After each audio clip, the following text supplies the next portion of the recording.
کسی زمانے میں پہاڑیوں اور سرسبز جنگلوں کے درمیان بسے ایک چھوٹے سے گاؤں میں للی نام کی ایک لڑکی رہتی تھی۔ وہ گاؤں بھر میں سب سے خوبصورت لڑکی کے طور پر جانی جاتی تھی، لیکن یہ صرف اس کی جسمانی شکل ہی نہیں تھی جو اسے خاص بناتی تھی۔ للی کے پاس ایک چمکدار اندرونی خوبصورتی تھی جس نے ہر شخص کے دل کو اپنی لپیٹ میں لے لیا جو اسے جانتا تھا۔ للی کے لمبے بال تھے جو ڈوبتے سورج کی طرح چمک رہے تھے، اور گہری سبز آنکھیں جو جنگل کے رازوں کو چھپا رہی تھی۔ اس کی مسکراہٹ گرم اور متعدی تھی، اور اس کی ہنسی طریق طریق دنوں کو بھی روشن کر سکتی تھی۔ لیکن جس چیز نے واقعی للی کو الگ کیا وہ دوسروں کے لیے اس کی مہربانی اور شفقت تھی۔ اس نے اپنے دن گاؤں کے باغ کی دیکھ بھال میں گزارے، جہاں اس نے سب سے زیادہ متحرک اور خوشبودار پھول اگائے جو گاؤں والوں نے کبھی نہیں دیکھے تھے۔ باغ صرف خوبصورتی کی جگہ نہیں تھی، یہ للی کی پرورش کرنے والی روح کی علامت تھی۔ اس نے پھولوں کو ضرورت مندوں کے لیے گلدستے بنانے کے لیے استعمال کیا، چاہے پیدائش کا جشن منانا ہو، غم کے وقت تعزیت پیش کرنا ہو، یا محض کسی کے دن کو روشن کرنے کے لیے۔ للی خوبصورتی اس کے جسمانی ظہور سے کہیں زیادہ تھی۔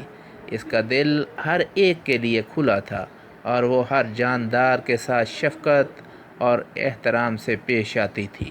وہ زخمی پرندوں کو بچائے گی اور انہیں صحت کی طرف لے جائے گی، اور گاؤں کے بزرگ باشندوں کے ساتھ اس کا خاص رشتہ تھا جو اکثر اس کی محبت اور حکمت کی تلاش میں رہتے تھے۔ جیسے جیسے موسم بدلتے گئے، گاؤں بھی بدلتے گئے۔ کبھی چھوٹی کمیونٹی مضبوط اور قریب تر ہوتی گئی۔ للی کے اثر و رسوخ کا اس کی خوبصورتی اندر اور باہر لوگوں کو اکٹھا کرنے اور محبت اور شفقت کی اہمیت کو یاد دلانے کا ایک طریقہ تھا۔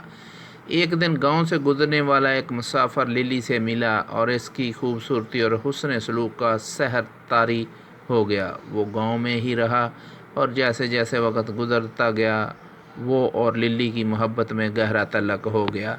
ان کی محبت کی کہانی افسانوں کا سامان بن گئی، ایک چھوٹے سے گاؤں کی خوبصورتی اور ایک محبت کرنے والے دل کی گرمجوشی کے درمیان ایک دوسرے کو تلاش کرنے والی دو رشتہ دار روحوں کی کہانی۔ للی کی خوبصورتی زندگی بھر چمکتی رہی، نہ صرف اس کی ظاہری شکل میں بلکہ اس محبت اور مہربانی میں جو اس نے دنیا کے ساتھ شیئر کی۔ اس کی میراث گاؤں والوں کے دلوں میں زندہ تھی، جنہوں نے یہ سیکھا کہ حقیقی خوبصورتی صرف جلد کی گہرائیوں میں نہیں ہوتی بلکہ کسی کی روح کی بلائی میں رہتی ہے۔